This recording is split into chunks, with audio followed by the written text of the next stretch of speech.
Ce podcast a été traduit avec l'intelligence artificielle. Merci.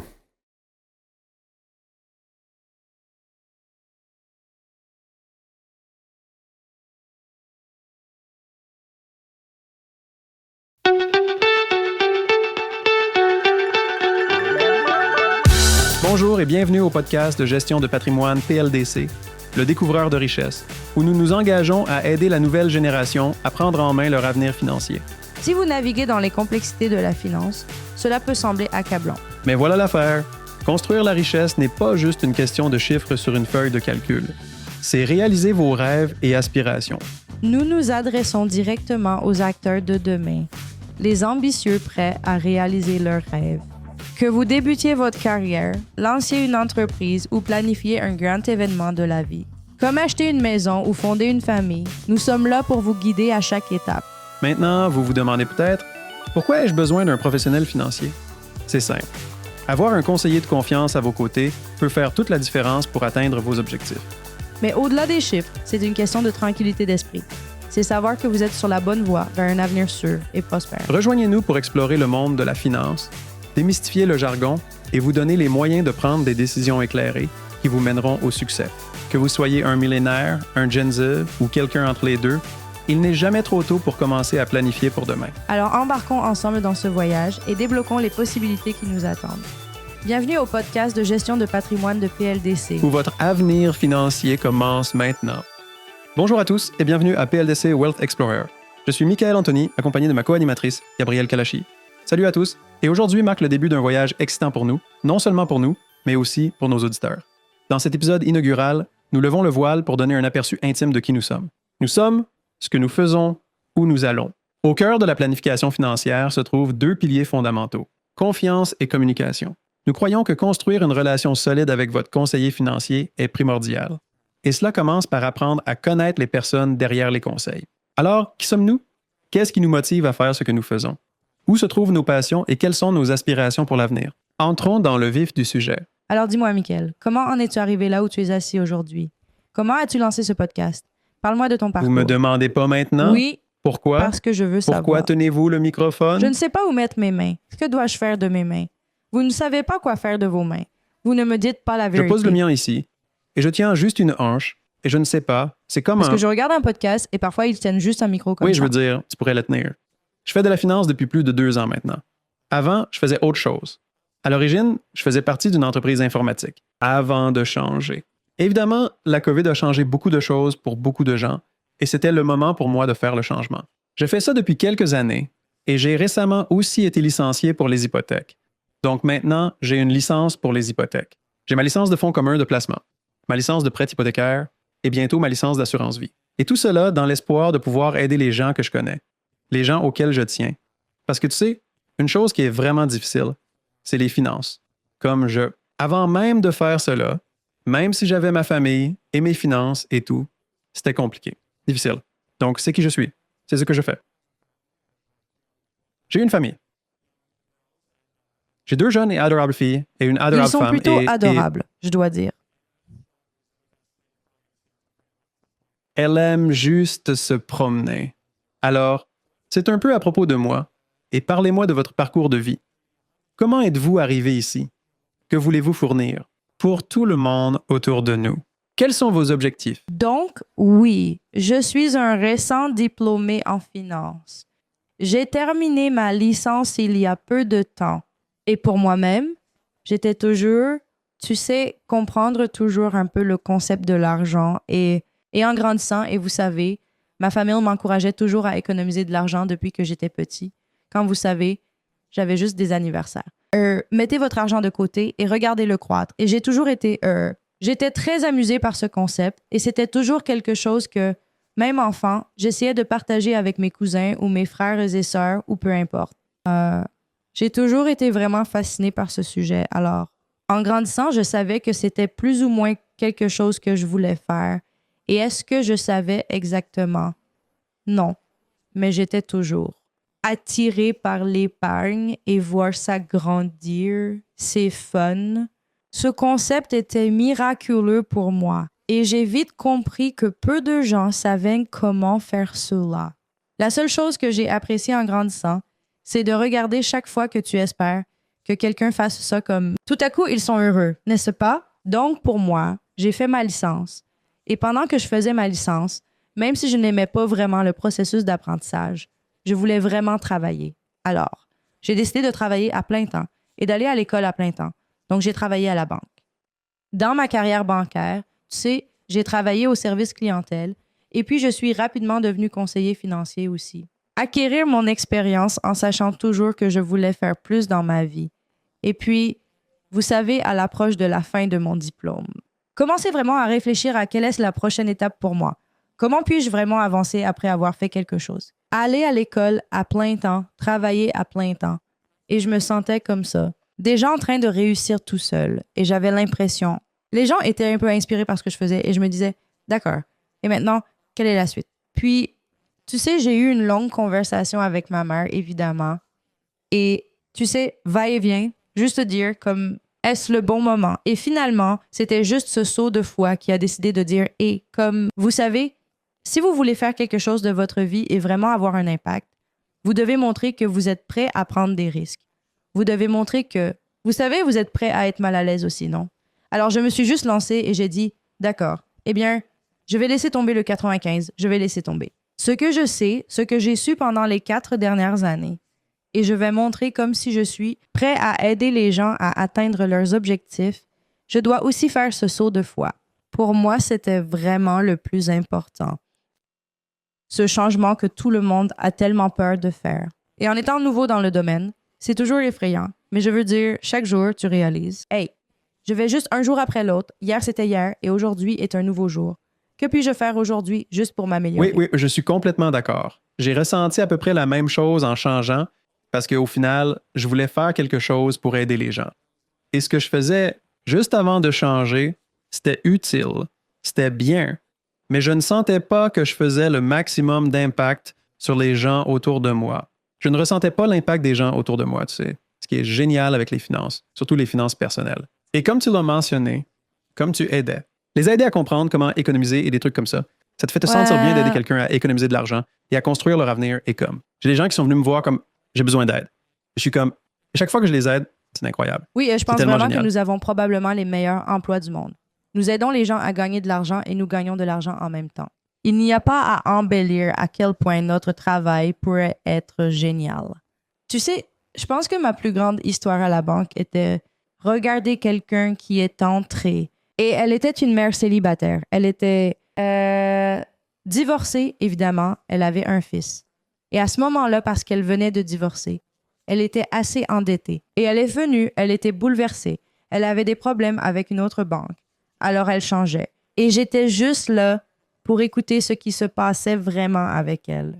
Elle est venue avec 13 000 $ de dette de carte de crédit. Et évidemment, la première chose à laquelle vous pensez est « Hey, consolidons. Aidons-la à économiser de l'argent. » Et elle dit « Je vais rembourser. Je vais rembourser ça. » Et j'ai regardé cette dame rembourser vos dettes. En 13 mois, rien qu'en travaillant dur. Elle était hygiéniste dentaire. Donc, elle travaillait des heures supplémentaires et elle venait souvent me voir. Je dirais que tous les 3 mois, j'avais une réunion et 13 mois plus tard, elle avait complètement remboursé sa dette. Nous avons commencé un plan d'épargne systématique et je l'ai aidée à acheter une propriété et pour moi, c'était la chose la plus accomplie. Ce n'est pas vraiment parce que j'ai fait quelque chose, mais je viens de lui donner quelques petits conseils pour sa motivation. Ouais, vraiment, elle a tout fait. Elle était déterminée. Elle avait toutes ces qualités dont tu entends parler, non? Comme, tu dois être discipliné, tu dois être... Si tu fais les bonnes choses, tu vas y arriver. Je suis arrivée là-bas et je pense que c'est ma meilleure histoire de travailler à la banque. Génial. En 4 ans. C'est super. C'était génial. Cool. Alors, notre objectif est, et je pense parler au nom de Michael ici, ainsi que du reste de notre équipe, vous savez, de continuer ces histoires aujourd'hui. Comme construire en ayant comme quand nous prendrons notre retraite, avoir un énorme volume d'histoires de personnes que nous avons aidées tout au long de notre carrière. Ce serait incroyable de laisser ça en héritage. Bien sûr. C'est sûr. Je veux dire, je pense que mon plus grand bonheur vient d'elle. Donc, je pense que c'était génial.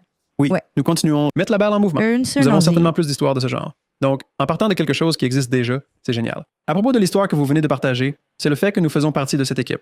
PLDC Wealth Management. Et Maria Leo, ta mère, et Antonio Palazzo, mon père, fait cela depuis plus de 25 ans maintenant. et ils ont une longue liste d'histoires très similaires à celle que vous venez de partager. Que va pouvoir faire la PLDC pour tout le monde? Quels sont les services que nous sommes en mesure d'offrir aux gens en ce moment? Donc, juste un petit historique. PLDC existe depuis 25 ans, comté de Yaskawa. Et, comme tu l'as dit, nos parents, ton père et ma mère, ont fondé cette entreprise après des carrières à la banque et voulaient vraiment plutôt montrent également la voie eux-mêmes, non? Et c'était beaucoup plus difficile à faire à l'époque que nous continuons peut-être dans leurs pas, mais... Et oui, ils servent les gens depuis plus de 25 ans maintenant. Et un peu sur ce que fait l'entreprise à ce stade. Nous sommes là pour les gens. Donc, dans tous les aspects possibles. Donc, nous passons de la planification financière, qui est, je suppose, la base fondamentale, non? Donc, nous faisons, je ne sais pas, tout ce qui concerne les investissements personnels, une assurance vie, différents types de besoins en assurance aussi. Donc, pas seulement la vie, mais maladie grave, assurance invalidité et tout ce qui en découle. Nous avons également étendu notre gamme aux solutions hypothécaires. Donc, ceux qui cherchent à acheter une maison, refinancer, renouveler leurs hypothèques. Nous sommes également devenus un service de courtage pour cela. Nous sommes devenus une banque pour aider tout le monde avec tout ce qui concerne l'argent. Nous faisons pratiquement tout à ce stade, ce qui est génial parce que, du moins pour les gens, cela simplifie beaucoup les choses. Vous n'avez pas besoin de courir dans 1000 endroits.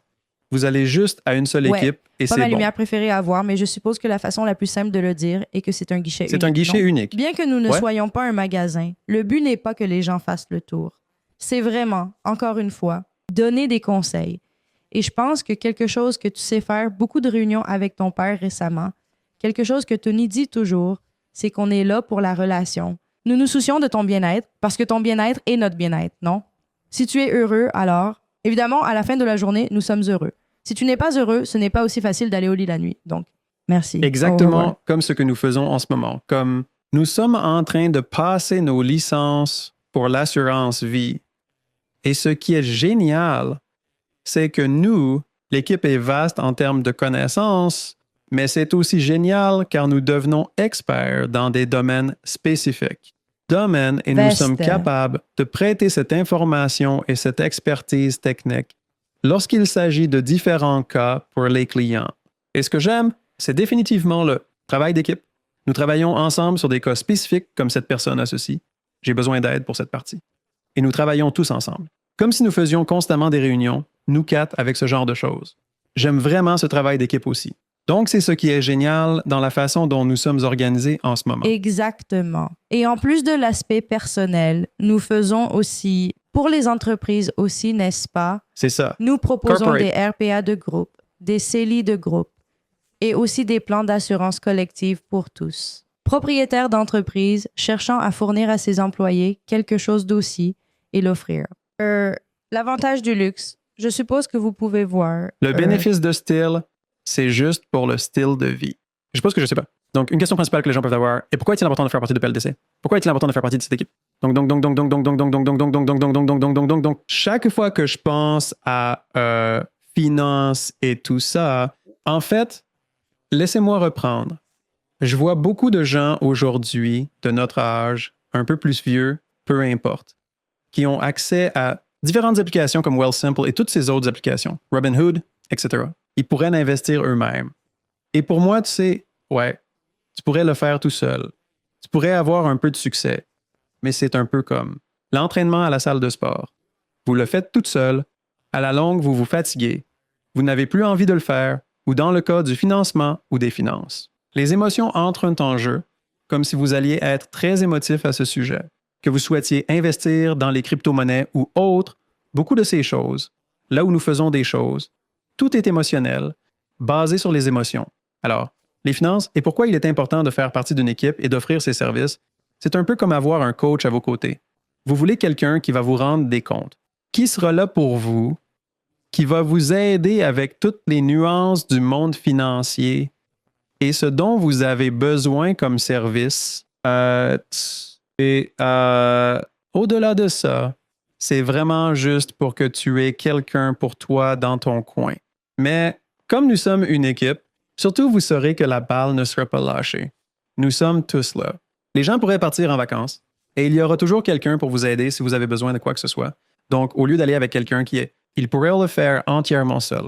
Mais cette personne travaille constamment et si elle s'épuise, elle ne pourra pas vous répondre dans les 24 heures comme « Oh, j'ai besoin de mon argent » et tout ça. Eh bien, c'est une autre raison pour laquelle nous faisons partie d'une équipe. Nous pouvons couvrir les arrières des autres. Et comme tu es là pour couvrir quand je ne suis pas là, ou je suis là pour couvrir quand tu n'es pas là, nous sommes là pour aussi nous améliorer mutuellement. C'est pourquoi LDC et surtout le travail d'équipe signifie beaucoup pour les gens qui investissent aujourd'hui, comme vous. N'y allez pas seul, n'y allez pas par vous-même. Je ressens aussi de plus en plus que notre génération devient beaucoup plus, peut-être faute de meilleurs mots, inquiet pour notre avenir, car parfois cela semble si hors de portée.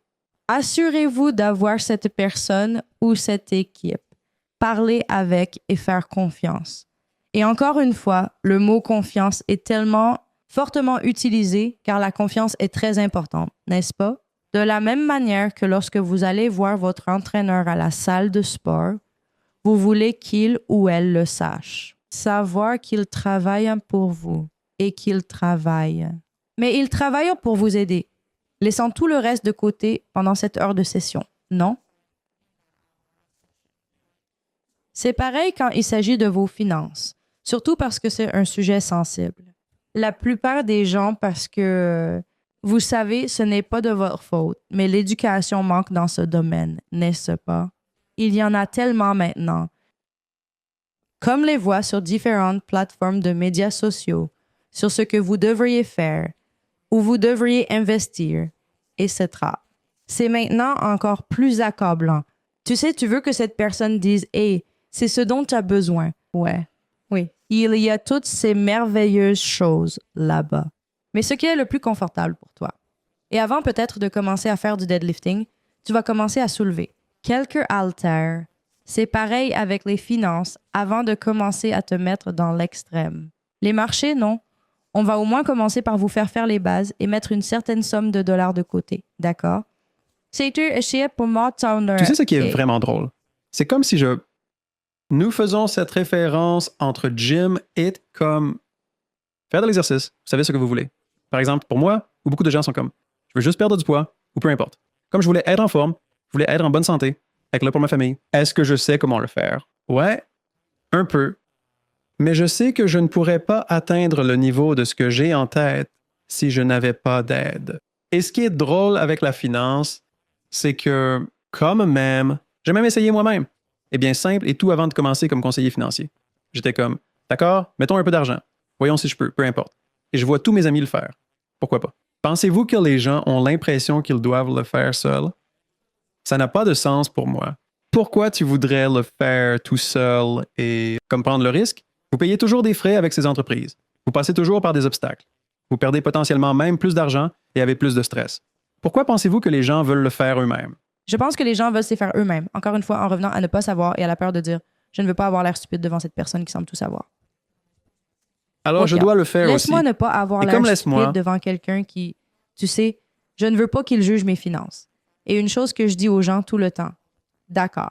Pensez à un coiffeur ou, je vais dire un coiffeur, d'accord? Un coiffeur voit différents types de têtes par jour, non? Il voit des gens avec des cuirs chevelus qui démangent, des cuirs chevelus secs, ou peu importe l'état de leur cuir chevelu, quelle que soit la couleur des cheveux de cette personne. Ils sont tellement habitués à avoir des cheveux. Rien ne s'enregistre, oh, cette personne est sale ou non, n'est-ce pas? À moins évidemment que vous ayez cette personne extrêmement sale, mais comme des exceptions à chaque règle. Un coiffeur voit tous ses cuirs chevelus, ils ne font même que leur travail, non? C'est la même chose avec les gens qui travaillent avec l'argent. C'est comme si nous ne... Comme quelqu'un pourrait avoir $1 million sur son compte. Quelqu'un pourrait avoir $10 sur son compte. Je vous le promets. Ça, il n'y a rien qui nous perturbe, non? C'est juste comme... Et nous devons t'aider à arriver où tu veux aller, n'est-ce pas? Peu importe d'où tu pars, que ce soit encore une fois, tu as $0 sur votre compte bancaire ou vous avez des millions de dollars sur votre compte bancaire. Nous vous emmenons là où vous devez aller, pas la prochaine personne. Nous nous occuperons de la prochaine personne quand elle sera devant nous, mais quand nous sommes avec toi. C'est ton temps. Et je pense, et comme tous les entraîneurs, tu sais, ils voient différents types de corps. Lorsqu'ils sont avec leurs clients devant eux, ils s'occupent de leurs clients. Ils ne devraient pas se soucier, n'est-ce pas? Et je pense que c'est juste ça. Pour répondre à votre question, c'est ce sentiment de... C'est comme, oh, que vont-ils penser? Je te promets, personne ne pense à rien. Il n'y a même pas une petite pensée. C'est juste comme, comment pouvons-nous t'aider, n'est-ce pas? Alors, une fois que tu te libères de cela, je pense que tu peux déjà commencer à partir de là. C'est drôle parce que, genre, notre génération, ils sont tous comme, oh, je vais le faire tout seul. Et je regarde tout le monde dans le passé. Tout le monde. Que je sais que peut-être, peu importe. Autrefois, quand les gens disaient, il faut que je gagne de l'argent, ils demandaient, hey, tu es un gars pour ça? Aujourd'hui, les gens ne disent pas souvent, hey, as-tu un gars pour l'argent?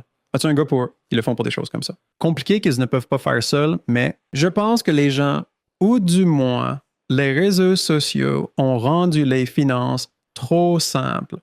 Tu sais quoi? Tu as dit qu'on pense aux affaires des autres. C'est vrai. On pense à leurs affaires. Ce qui est génial, c'est que nous avons un processus derrière tout ce que nous faisons.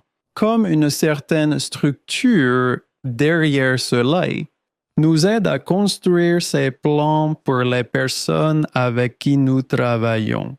C'est assez drôle, mais moi aussi. Chaque client que j'ai, je pense constamment à ça. Je n'arrête pas d'y penser tout le temps. Je n'ai rien à voir avec eux en ce moment parce que nous avons si bien structuré les choses. Mais j'y pense toujours. Je suis comme, oh, j'ai hâte de voir ce qu'ils font la prochaine fois. Que font-ils? Que font-ils? Que font-ils? C'est presque comme vos enfants. C'est comme, eh bien, je n'ai pas d'enfants. Alors peut-être que vous pouvez peut-être mieux comprendre, mais c'est presque comme, vous savez, vous les regardez grandir. Vous êtes juste tellement heureux Oh, mon excitation. qu'ils y arrivent. Oui. Mon excitation de voir les portefeuilles grandir. Je suis comme, wow, ça grandit tellement. Et ils sont comme, oh, combien de? Tous les. Oh, wow. Merci. C'est incroyable. Comme juste ça. Ça leur apporte vraiment beaucoup de plaisir à ma journée de travail et la vie. Exactement. Ouais. Donc, je veux dire ironiquement que nous faisons un podcast et évidemment, nous parlons de finances. Et vous savez peut-être que nous contribuons à la cause. Mais je pense que c'est ce dont notre podcast essaie un peu de se démarquer. Ce n'est pas juste de vous lancer. Tu devrais faire ça. C'est ce que ça dit. Et si tu veux faire ça, voici comment nous pouvons t'aider. Oui. D'accord? Contacter un professionnel, démystifier ce qui se passe parce qu'en fin de compte, c'est tout le monde. Eh bien, je dis à tout le monde, c'est une généralisation excessive. Eh bien, la majorité des gens, ce n'est pas leur truc. Ils préfèrent faire d'autres choses à la place. Ce qui est bien, non? C'est pourquoi nous avons un but dans la vie.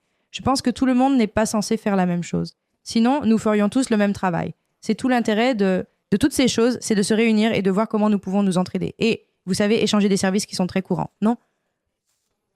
Oui, je veux dire que c'est l'importance de travailler en équipe. Je ne sais pas, je ne peux pas ajouter à ce sujet. C'est déjà bien complet à ce stade. Donc, maintenant que nous avons parlé de tout ça, je voulais juste dire ça. Cet épisode est en 2 parties. Nous faisons 2 parties. L'une est de savoir qui nous sommes et l'autre partie est de parler de quelque chose lié aux finances. Et s'écarter du sujet, mais continuer ce que nous pensions sur une chose que je voulais demander, ou du moins je me sentais même moi-même quand j'étais plus jeune. Quelle est une chose que vous pensez être ce que les gens perçoivent comme ils ont réussi? Cette personne est financièrement saine, réussie. Ils ont réussi comme quelle est la seule chose que vous ressentez et ça vous dit qu'ils ont réussi? Eh bien, je pense que c'est le sujet le plus difficile sur le marché en ce moment. Posséder un bien immobilier. D'accord. Donc, avoir une maison et acheter, posséder un bien immobilier. Oui, c'est vrai que finalement, la perception que les gens ressentent, qu'ils l'ont fait, c'est définitivement l'immobilier maintenant. Parler de l'immobilier. Et quand nous regardons ces choses, quelles sont selon vous les façons de parvenir à acheter une maison?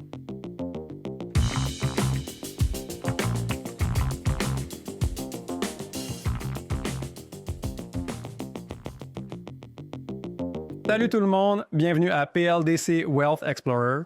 Je suis Michael Anthony et je suis de nouveau accompagné de Gabriela Colacci, mon programme. Bonjour. Et nous avons terminé sur un suspense de ce que les gens ressentent, ce que vous ressentez, avoir réussi en termes de réussite financière. Et la réponse était l'immobilier. Alors, pourquoi ressentez-vous de toutes les différentes outils financiers qui pourraient exister pour économiser de l'argent ou même devenir riche? Pourquoi pensez-vous que l'immobilier est le numéro 1? Je veux dire, je pense que l'immobilier est tellement discuté, je veux dire, à travers toutes les générations, que tu sois 18 ans et commencer, ou 65 ans et finir ta retraite. et tu sais comment c'est entre ces jours de retraite. L'immobilier a toujours été la conversation. C'est ce qui est le plus en vogue sur le marché depuis les derniers mois, mais environ 1 an, non, avec les taux d'intérêt et tout ça. Alors oui, je pense que tout le monde cherche soit à acheter sa première maison et déterminer, hey, quand ça va être, où ça va être, comment ça va être, qui va être avec. Et beaucoup de gens dissocient l'immobilier avec automatiquement, je me sens riche juste là. Vous savez, combien de propriétés puis-je avoir? Combien de portes puis-je avoir? Vous savez, la location égale les revenus et toutes ces choses. Je pense juste que de plus en plus, nous, peut-être pas de plus en plus, j'ai l'impression que ça a toujours existé, mais les gens ont toujours dit comme « Oh, quelqu'un possède plusieurs propriétés, que ce soit des triplex, des duplex, de l'immobilier commercial. Oh, ils ont réussi, ils ont beaucoup d'argent. Ils ont de l'argent, Ils vont en Floride chaque année parce qu'ils possèdent tellement de biens immobiliers et ils peuvent le faire, non? Alors, je pense que l'immobilier, c'est toujours comme était le précédent à comme si vous voulez obtenir de l'argent, économiser votre argent pour pouvoir acheter ces propriétés et vous pouvez être riche, essentiellement. Tu sais ce qui est drôle? C'est un peu comme ce dont nous parlions dans l'épisode précédent où c'est basique. C'est facile, ça a l'air facile à faire parce que, vous savez, les fondamentaux de base de la nécessité. J'ai besoin d'un toit au-dessus de ma tête. D'accord, j'ai besoin d'un toit au-dessus de ma tête. Que fais-je pour louer ou acheter? Ils achètent. D'accord, cool. Acheter est assez simple. Je vais à la banque, ils me prêtent de l'argent, je paye mon hypothèque et j'obtiens ce que j'ai accumulé en termes d'équité. J'ai mon propriété qui ont gagné de la valeur, je pouvais emprunter contre elle. Cela semble beaucoup plus facile à faire par rapport à d'autres investissements. Donc, cela étant dit, pourquoi pensez-vous quelle est la principale barrière que les gens ressentent? Qu'ils ne peuvent pas dépasser comme ils ne peuvent pas aller au-delà, comme une croyance limitante qu'elle ne peut pas aller au-delà. Ça ne peut pas aller au-delà pour pouvoir acheter une maison. Quelle est la chose numéro 1 que les gens attendent souvent? Et ils se disent, je dois attendre parce que ce n'est pas le bon moment à cause de X. Eh bien, je pense les taux d'intérêt sortis de nulle part. Je pense que c'est vraiment ce dont le marché a été questionné ces derniers mois, une année ou plus. Ouais. Les taux d'intérêt, non. Je ne peux pas acheter une maison maintenant. Dangereux, très malade, fous, ils sont fous. N'est-ce pas? Et je travaillais à la banque, c'était beaucoup des questions que je recevais. À un moment donné, quand les taux d'intérêt étaient si élevés, j'arrêtais en fait de recevoir ces questions jusqu'à ce qu'ils diminuent lentement. Et revenu juste un peu en arrière, et puis je recevais à nouveau la question comme « tu penses que je pourrais acheter une maison maintenant ?» ou « tu penses les taux d'intérêt vont baisser. » Donc, les gens associent automatiquement les taux d'intérêt à une bonne période d'acheter, d'accord? Et je pense que c'est quelque chose que nous allons faire. Enfin, je ne pense pas. Je sais que c'est quelque chose dont nous allons beaucoup. Alors, laisse-moi vous en dire un peu plus. Vous ne pouvez pas le voir d'où vous êtes, mais je vais faire semblant que vous pouvez. Voici un graphique des taux d'intérêt des 40 dernières années. Alors ici, par exemple, dans ces années 80, les taux d'intérêt étaient follement élevés, autour de 20 %. Évidemment, les paiements étaient... Si vous envisagiez une maison qui valait 500 000 $ à l'époque, c'était comme une maison à 80 000 $. Donc, les paiements étaient relativement similaires à ceux d'aujourd'hui. Mais alors, au fil du temps, les taux d'intérêt baissent et en moyenne, ça a toujours été au-dessus de 7, 6 depuis des années récentes jusqu'à environ 2,5 et la variable et la 4,0 ou la plage de 5% perfect. Les gens regardent souvent cela et se disent « Ah, mec, la seule chose de retour. » Il y a quelques mois ou 2 ans, les taux d'intérêt étaient super bas, mais ils ne pensent jamais à l'historique. Il y a 20, 30, 40 ans, les taux d'intérêt étaient beaucoup plus élevés à cause de la situation économique. Si on espère la première fois que nous avons une récession, mais c'est pas la première fois que nous avons des corrections dans le marché, mais les gens pensent souvent que le taux d'intérêt est la seule barrière à l'entrée. Pousse soit à acheter, soit à ne pas acheter. Alors, qu'est-ce qui se passe finalement? Tu as besoin d'acheter une maison. Tu vas acheter une maison. C'est que tu as besoin d'acheter une maison. Alors, que faisons-nous? Eh bien, la première chose à faire est de planifier. Non. Je pense que c'est fondamental pour tout ce que tu veux faire dans ta vie en avançant. Et si c'est mon objectif, comment vais-je y arriver? N'est-ce pas? Et cela revient vraiment à cette structure. Ce sont des choses que je répète si souvent. Que veux-tu faire? Comment vas-tu y arriver? C'est la première question à laquelle tu dois répondre, non? Mon conseil numéro 1 à toute personne cherchant à acheter une maison ou envisager... Il y a tellement de choses à propos de l'immobilier. Oubliez les taux d'intérêt parce que les taux d'intérêt, peu importe pendant votre durée, seront malheureusement, fluctue, n'est-ce pas? C'est ce qui fait monter et descendre le marché, parmi d'autres choses comme l'offre et la demande, dont nous parlerons probablement un peu plus tard. Mais oubliez les taux d'intérêt si vous êtes vraiment sérieux à vouloir acheter une maison parce que vous devez structurer vos finances en conséquence, d'accord? Vous devez vous assurer, et nous allons en parler, que vous avez assez d'argent pour mettre de côté pour la maison, pour avoir assez d'argent pour continuer votre situation de vie. Pour continuer non seulement à payer votre hypothèque, mais aussi à préparer votre avenir. Donc, Il y a 5 conseils principaux que je pourrais donner à quiconque pour acheter une maison, mais mettons-les dans un scénario réel. D'accord? Alors, j'ai une idée d'achat de maison à 500 000 $, une seule maison très simple, comme directement, je veux pouvoir me permettre les paiements. J'ai un salaire de 100 000 $ par an ou quelque chose comme ça. Alors, première étape, nous avons besoin d'un acompte élevé. Un acompte élevé serait typiquement d'environ 20% si vous ne voulez pas payer l'assurance. Pourcentage aussi sur votre prêt hypothécaire. Donc, disons que nous atteignons 20%. Alors, comment économisons-nous 20%? Encore une fois, 20%, c'est super important, car moins de 20% du prix d'achat de la propriété. Propriété, nous devrons payer des taxes supplémentaires et des frais supplémentaires. Mais en Autre assurance frais. défaut Oui, augmentant ainsi en nos général, paiements oui, à long terme. à long terme, n'est-ce pas? Donc, nous voulons juste réduire ces frais supplémentaires et je dirais inutiles selon le contexte, évidemment. Cela semble très simple et ça l'est. Allez au travail. Je mets une partie de votre salaire, une bonne partie de votre salaire de côté. Vous voulez commencer à imiter votre vie comme si vous payiez votre hypothèque alors que vous ne payez pas. Ou hypothèque, laissez-moi vous expliquer. En supposant que vous vivez chez vous, soit avec vos parents ou avec quiconque vous vivez, ou même si vous payez un loyer. En supposant que vous allez maintenant prendre une hypothèque aujourd'hui, vous voulez déjà commencer à mettre de côté ce paiement hypothécaire plus les dépenses de vie supplémentaires qui peuvent inclure la taxe municipale et la taxe scolaire. Augmentation des dépenses d'utilité chaque mois.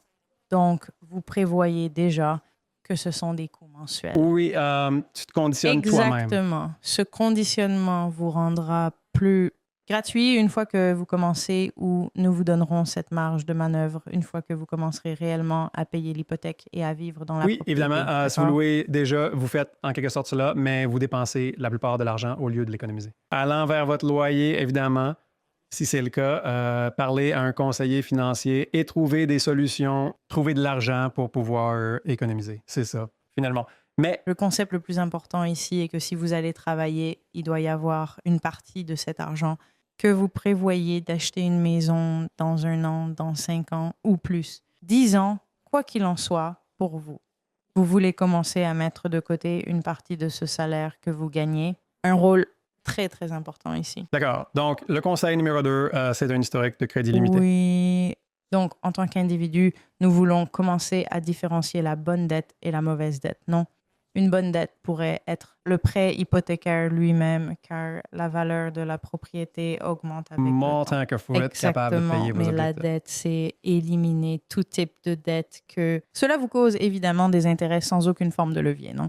Donc, assez dette de carte de crédit, non? Vous achetez quelque chose, vous mettez une éternité à le payer. Il n'y a rien en retour, à part peut-être le café Starbucks que vous avez acheté il y a 6 mois, il y a longtemps. D'accord? Éliminer ces mauvaises dettes. Et Michael, je vais te renvoyer la question.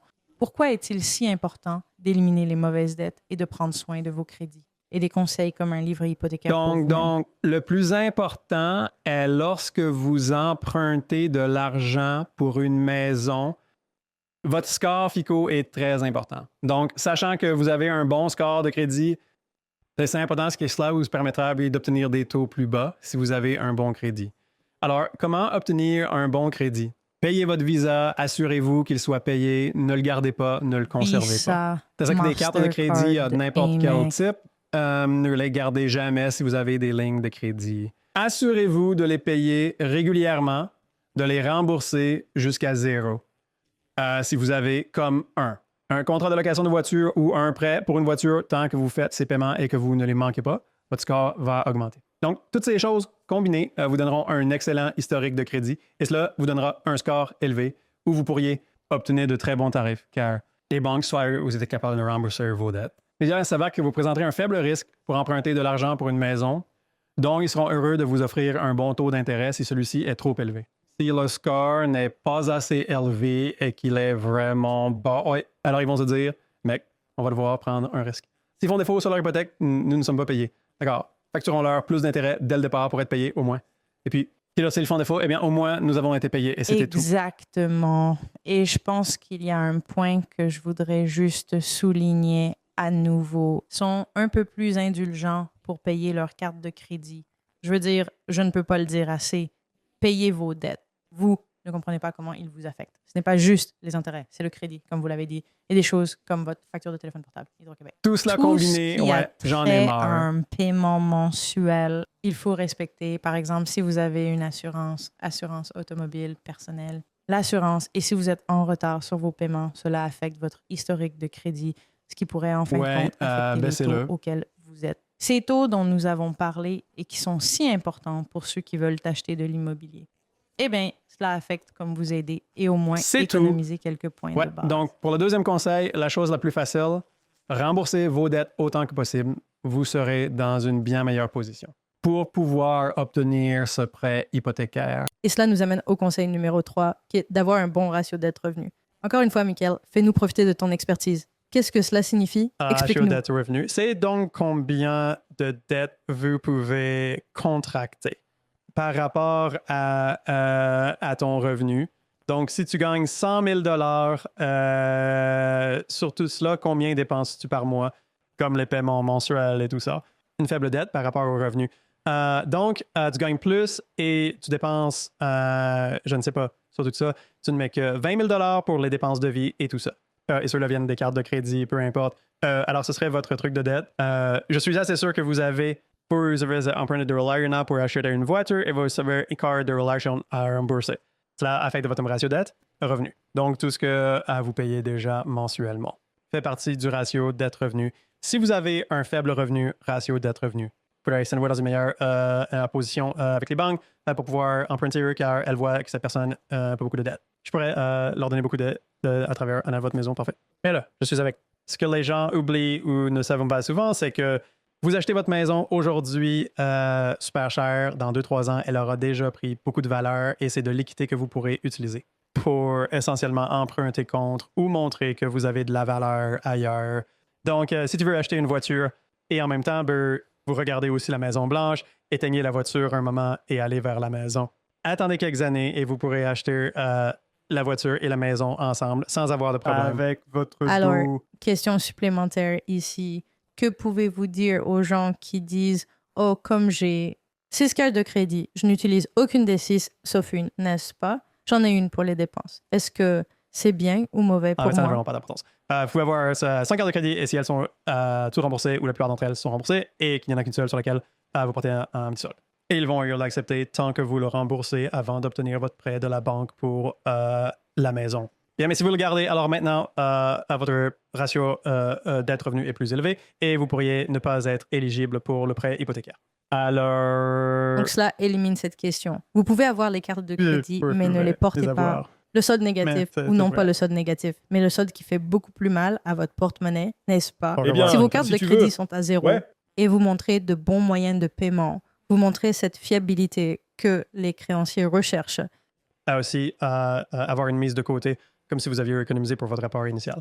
Ça joue sur le ratio dette-revenu parce que ça montre que vous avez beaucoup d'argent liquide prêt pour la compte et réduire la valeur potentielle, comme le prix de votre maison parce que vous allez mettre plus d'argent par rapport à combien vous allez emprunter. Donc, cela influence aussi votre ratio de dette. Donc, économisez de l'argent. Ne garde aucune dette de carte de crédit. Donc, ces conseils sont déjà les numéros 1 et 2 et mènent directement au 3e. Bon, conseil numéro 4, on plonge dans l'abordabilité. Eh bien, être capable de supporter les coûts. Que pensez-vous des gens qui se mettent dans une situation difficile avec plusieurs paiements? Que pensez-vous? Eh bien, je veux dire, finalement, dessine l'image pour toi-même ou peins le tableau pour toi-même. S'épuiser à la tâche n'est jamais une bonne idée. Tu te blesses à court et à long terme. Ne sois pas dans le déni de ta situation. Travaille juste pour l'améliorer, d'accord? Et c'est super important. Et honnêtement, vous devez regarder à votre... Et c'est souvent, désolé, mais ce n'est souvent pas le cas.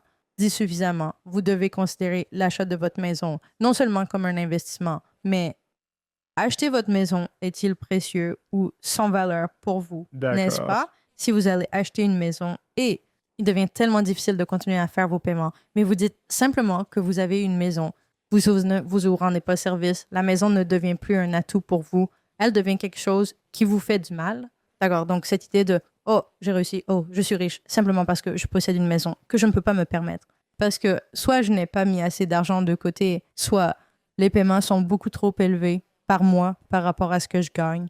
Non, une fois que tu es qualifié, mais c'est à toi de décider consciemment si c'est une bonne idée ou non, n'est-ce pas? Donc, tu sais, prends conscience des gens.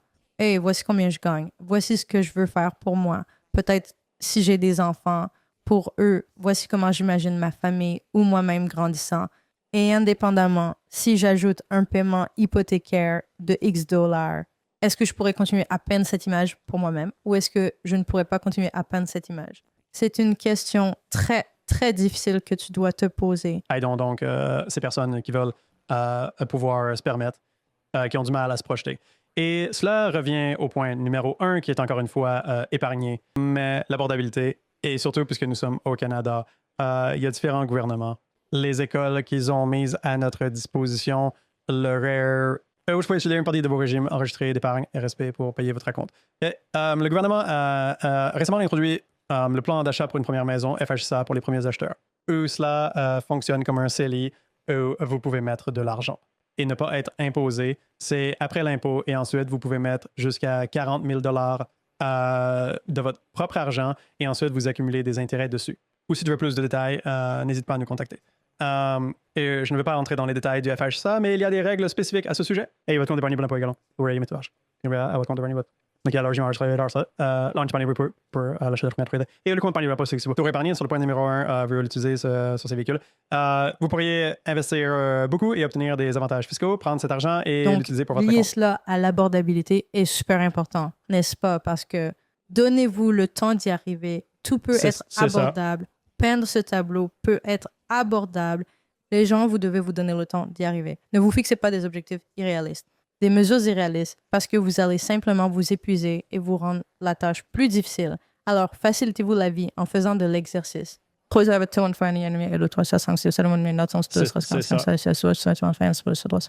Vrai, utilise ces programmes gouvernementaux que le gouvernement met intentionnellement en place parce que les Canadiens ne prennent pas le temps d'économiser pour eux-mêmes. Vous savez, les gens avaient l'habitude de toujours me demander, ou les gens me demandent encore, pourquoi le gouvernement ferait-il cela? Il ne peut pas y avoir un TFSC et un FHSE et des intérêts sans frais. C'est ça. Il doit y avoir un mythe. C'est ce qui est drôle. Ici. Il y a de nos jours, ce n'est pas suffisant de juste mettre ton argent à la banque.